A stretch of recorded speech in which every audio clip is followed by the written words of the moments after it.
Okay then, let's check this video out from Steorg. Changli is mid. Ooh, them's fighting words, Alright, bet. Wuthering Waves. Let's check it out. Yo, a lot of misinformation is going on about Changli now, and people are freaking out. Is Changli mid? Is she bad? Some people are saying it's good. And today I'm going to give you the definitive answers for that, and I like her. I don't think she's capable of some of the DPS that you get into Chinsey, but like, I really like her burst damage. I think she's definitely a DPSO. She's not a sub DPS. She requires too much field time. And yo, Kuro, can we get some actual true support characters, please? You know, maybe a nice sustain, a healer, you know, come on, please. Let's not lean into the DPS too much. I asked so many theory crafters,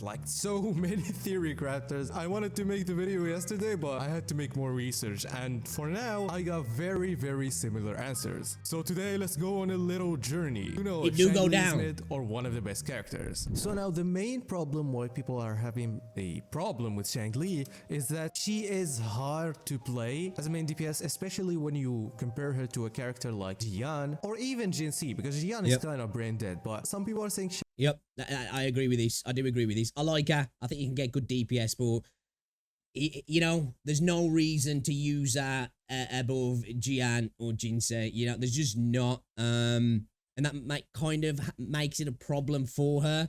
But I think if you've got multiple teams and you're not trying to min-max everything, which I don't, I just like to play the game to have fun, and I really enjoy playing it because her kit's just cool. It looks cool, it sounds cool, but I do agree with that. Changli is very hard and you don't get a good reward for it, and this is the first misinformation. Based on so many calculations, she's definitely not hard, and I do think you can get a good return on what you do with that.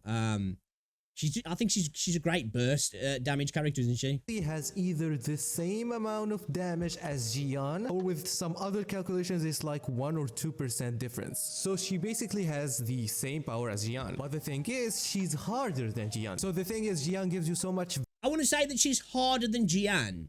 She just she's just got a little bit more nuance to it. There's like a little extra, well, I suppose you could say that's harder. The thing is with Jian, he's just such a crayon eater character, isn't he? That's why I love him, you know? His CC capabilities are insane. He's great for small mobs. He's great on overworld farming. Dude's just, he hits like a freaking tank as well. He's just super simple. He's that simple. He makes other characters seem harder, even though they're not. He's just really simple. Value, and he's easy, and she gives you the same amount of value while being hard. So she's not like going to give you a bad value or things like that. No, she's very good, she's very powerful, but she's hard. Yep. Does Changli have severe inconsistency problems? I don't know about severe, but yes, she has some inconsistency problems. And let me demonstrate this problem to you.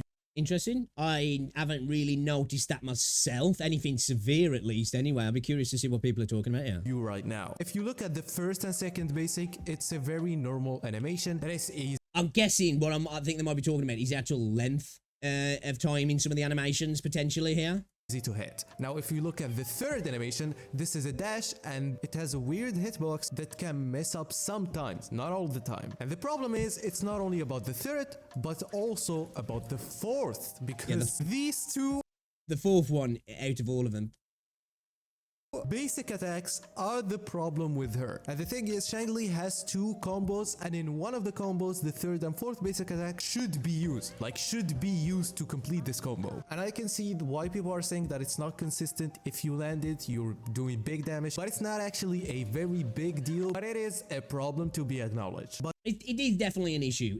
Again, it's not severe, it's not a massive problem, as you said, but I do think it is an issue in terms of, you know, like I say, if you're going to be min-maxing everything, you're going to look at that and be like, okay, I'm losing out here, like how people do it with Calcharo, because you are. Calcharo's kit now is kind of not broken, but you do lose a little bit of your DPS potential. You know, you just do.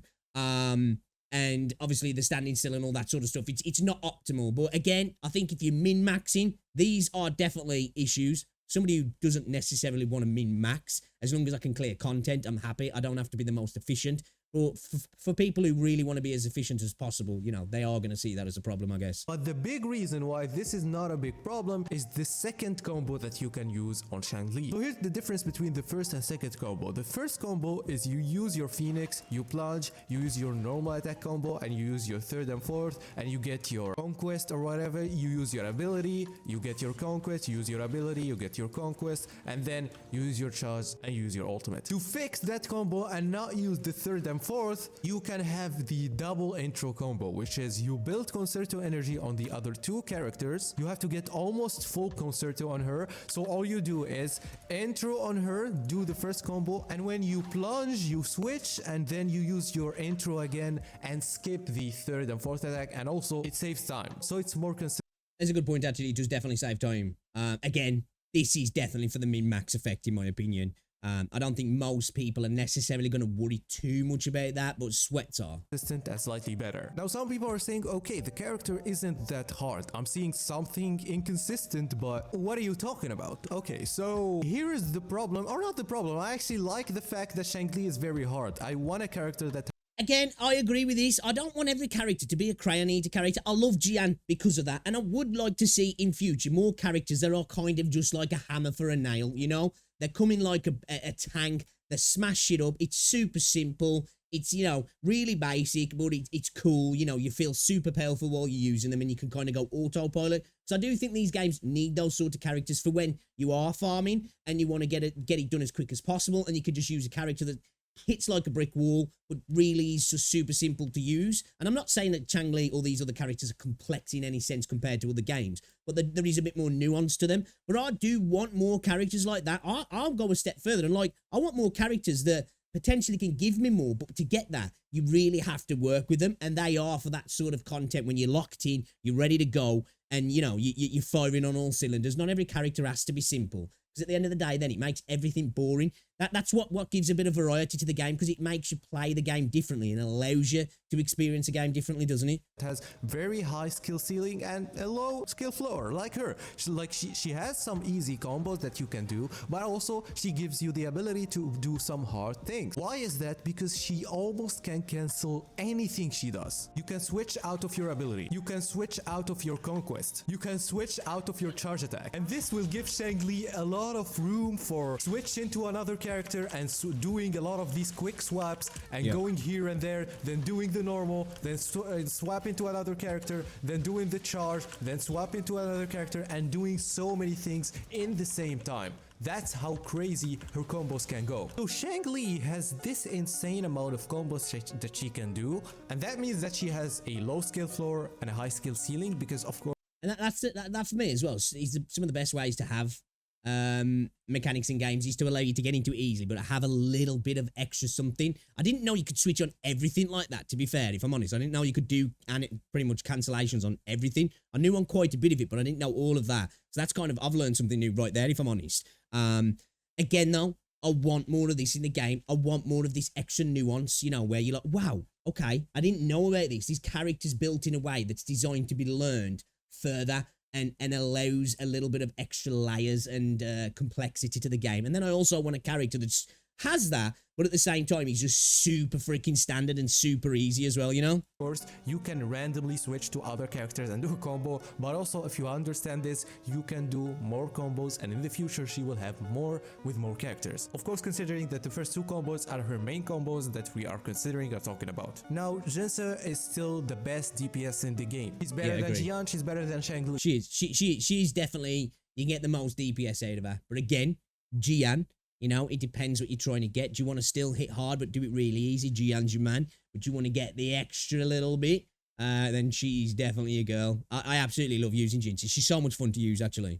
Her being more powerful than Changli doesn't mean that Changli is mid. If you do a very long combo and more than one rotation with Jinse and more than one rotation with Changli, Jinse will probably have a maximum of 30% damage more than her. In a faster rotation, this number will be even lower. Same thing. And I think this is a good thing as well. This is I suppose, an argument against power creep. You don't want every banner to just be, you know, exponentially more powerful or going in a linear fashion of each character getting more powerful. Because obviously, we're going to get power creep. It's a gacha game. But if we can have these sort of banners happen that are still good and still add some complexity and nuance to the game and are fun and add something a little bit different along with being powerful, it's much better than just each character comes out. He's like, well, this character's better. What's the point in pulling if it's not better? Because then we are just going to get into an arms race and a serious power creep, aren't we? Again, this is why we need some really good support characters that are going to be able to make some of the older characters that potentially are getting power crept a little bit better. That specifically work with older characters, along with other characters as well. But, you know, really, genuinely specifically boost some of the older characters. Again, Kuro, can we have somebody who competes with Arena? That would be really nice. Goes with Jian. But some people will say, okay, so since Jian has the same power of Changli, but it's easier to implement, this makes Jian have a better value, right? Yeah, I completely agree with this. I care about meta, but I also care about having fun in the game. And for me, Jian is very boring. You don't earn the gameplay in the game. And we will agree with that. Like, I find Jian fun, but for a different reason. Like, say, when you just want to just kind of get through stuff quick, he's fun in that reason. And he's fun just because some of his moves look kind of spectacular. The dragon just looks freaking cool. It does. I know Jinx's does as well, but it just looks cool. I do like using Jian. I do find him fun sometimes, but I do agree with that. It's fun in a different way. It's not fun in the same way that it's engaging you, whereas Jinxa and Changli is definitely a little bit more fun in that regard because you are much more engaged in what you're doing because you have to think to get that little bit extra out of them. never get a character like Jian, and I'm gonna talk about this in another video, but I can get the same amount of damage with having the ability to stylize even more, to have more fun, to get more combos, and this is kind of personal preference. Two characters with the same amount of damage, one of them being easy, one of them being hard. The obvious answer, the easier is the better, but for a lot of people, they will also choose the better gameplay, the more fun gameplay for them. That's personal preference. Another thing, it's like you say, it's what is better. Is it better that you can just do more damage easier? Or is it better that the game's more engaging and you can do the same amount of damage? I'd argue that it's the latter because that makes the game more fun in terms of the gameplay loop. But again, some people just want to min-max. They want everything to be as efficient as possible, as possible, should I say. And I get that. That's fair. But I agree with that. I think if you can get round about the same sort of damage, but you're having to lock in a little bit more, that is a better experience. But at the same time, it's great to have those crayonnated characters for a game like this when you're just doing a bit of farming, when you're going through that sort of repetitive content and you've got something up on your second monitor and you're kind of switched off. It's also good to have those characters as well, where you can just left click through everything kind of thing, you know what I mean? The thing about Changli is that she's very free to play friendly. First, we have this sword that is almost in every single account, and the difference between this and this is almost like 15%, so it's not really a big deal. You already have one of the best swords on her that will give her a good value. In terms of echoes, you can also mix and match the fusion and attack. A lot of characters go with only fusion. She can go with fusion attack, she can go with attack. There's the difference. Fusion is good, but the difference is very minimal. That doesn't matter a lot to other people, but I'm just adding it as a plus to the character. But the more important thing is her teams. The first problem with her is that it's kind of essential to use Verena with her. So she kind of depends on Verena a lot. You can use Baja. He's kind of good, but Verena has a better value, of course, and Verena just has a better value overall. Again, I'm going to keep harping on about Ikuro until we get something. But yeah, Verena is just like super S tier, man. Depends on her a lot. That's the first one problem, but you look at the other things, she is insane at having so many other characters that can work with her. You can use her with Yinlin and get a lot of damage as one of the best teams, if not the best team. You can use her with Onker and use dual DPS and have a great team. By the way, her and Onker have a good team. Even if you like Jisia, she will buff Jisia a lot. The fact okay. He was just all right. Okay, I thought he was actually calling Encore shit then. But yeah, you can even use her with Jinxa is insane. That's not the best team, but dude, I do. It's not the best team. I will use Jinxa, Changli, and I'll pop freaking Yinlin in there as well, just to add the full-on Charlie's Angels, well, Rover's Angels waifu team, you know, because why not, man? Why not? That's what it's about, isn't it? By the way, I'm saying that she has good value in these teams, but of course, some of the other teams can be more optimal. You have also more Tefi. You can even use Sanhua. Like, using Sanhua with her won't buff her actually, but will give her the amount of quick swapping to have a fun team, and that I was going to say, I was thinking, where's he going there? But yeah, that makes sense. Has a very less value, but still powerful. That's how good and the amount of teams that she has. So it's easy for her to be built if you are free to play. So all of this misinformation going on in the internet that the character is very mid. I have to take this example. I got one guide and so many other people got one guide by the same. Dude, we all get one guide at some point. It happens to us all, you know? Guy, I'm talking about this comment. If you see, this is a tweet by Gacha Smack. I speak for 99% of Changli owners when I say this. Nobody asks, nobody cares, little bro. Actually, your ass in the back with Amber and Cold Harder. So this comment is saying, too bad such a beautiful character is... Yo, what's up, Jamie? Yo, what's up, Shin? so weak, her personal damage calculations are mediocre, which is completely wrong. Fusion DPS slot is already filled by Encore. Who said that? The Encore team is basically very, very good with Changli if you want to use her with Encore, and you can have more than one fusion team. Insane, right? Synergy with Encore is bad because all damage is worthless, and Sanhua already exists and it's free. So Sanhua is better. Sanhua is better than Changli in the Encore team. But the synergy between Changli and Encore is very good, and it's a great team. Not only that, that's not even the best team for Changli. You can use Changli as a main DPS and not as dual DPS, but the fact that she can make her a dual DPS in so many teams with so many characters is very good. Why am I talking about this comment? It's because I had the same exact comment in my video. So there's a person doing the same exact comment, copying and pasting in so many. It's wild to me. Obviously, it's no surprise. It's wild that people still do this. I've got to go to every video, dude, and I've got to make sure they know this. I'm going to copy and paste my comment in like 15 different videos because, you know, it's going to make, well, I suppose, I was about to say they're going to make a video about it, but I guess here we are, so. Other videos to say some misinformation with partial truth, probably. Like, if some people are that invested to make a character look bad, you know that I don't like saying that this guy came from another game and he's trying to, I'm gonna be real, this guy came from another game. Like, sorry. So don't worry, people. I'm here to save you. The character is good. Anyway, if you don't subscribe now, you're gonna lose your 50-50. Bye-bye. There you go. If you don't want to lose your 50-50, subscribe to Steorg, great content creator. Like the video, actually. I agree with potentially everything he said there. I didn't even know with some of the actual, well, all of the animation cancels he could do. I didn't even know that. I knew about some of them. I didn't know about all of them. Again, if you're min-maxing, you're always going to choose the most efficient team at the end of the day. And I guess she isn't the most efficient. You know, you're not going to get the best using her. But again, do we really want every banner to power creep on the previous banner? Especially if we're talking about a couple of characters that might be back-to-back DPS. Do we really want that?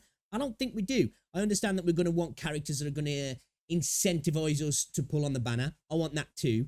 But I don't think every DPS has to be better than the previous DPS in terms of raw damage output and it being easier to get that damage out. Because what we've got to remember, guys, is this character might come out less than the previous banner, let's say, which I don't necessarily think she does, even though in raw damage numbers she does, okay? But there's nothing saying that we're not going to get, and hopefully, this is on Kuro, great support characters in the future that lift up old banners that make them characters now potentially, specifically in a certain situation, even better than these other characters that came prior to them. Thanks for the follow, dude. You know? Appreciate the follow. You know, we don't know that, and that's the thing. The support characters are going to be so clutch in the future in raising up some of our older banners that are not bad, but might not be exactly what people wanted, and this is how Kuro can tackle that sort of stuff. I definitely don't think she's mid at all. I think she's really good. She's really fun to use. She's a little bit more nuanced than somebody like Gian, of course, because at the end of the day, Gian is super simple. Again, the dude is the Hulk pretty much, you know? He's just straight up bash things, you know? And it depends if you find that fun. I do. But at the same time, I understand that I do want a little bit more complexity in my characters. And I want more characters like that. I want more characters coming to the game that might seem pretty mid at the start. But if you really understand how to use them, they're insane. And I think Changli is kind of one of those. She can be actually really quite good. And actually kind of insane if you understand all the mechanics. And I don't yet either anyway. Like I said, learn something new in this video. So I think we want more of that because you want more nuance. You want to be able to learn stuff and progress through the game and continue to find it. Oh, wow, I didn't know I could do that. Now this character's insane kind of thing. And I think that's great. And it's good to see that Kuro are doing that. All we need now is some good support characters and some good sustain characters, Kuro. Give us a new healer and give us some good buffers. That would be amazing. I'd love you forever. But anyway, great video from Steorg. Changli is mid. No, she's not. I love her.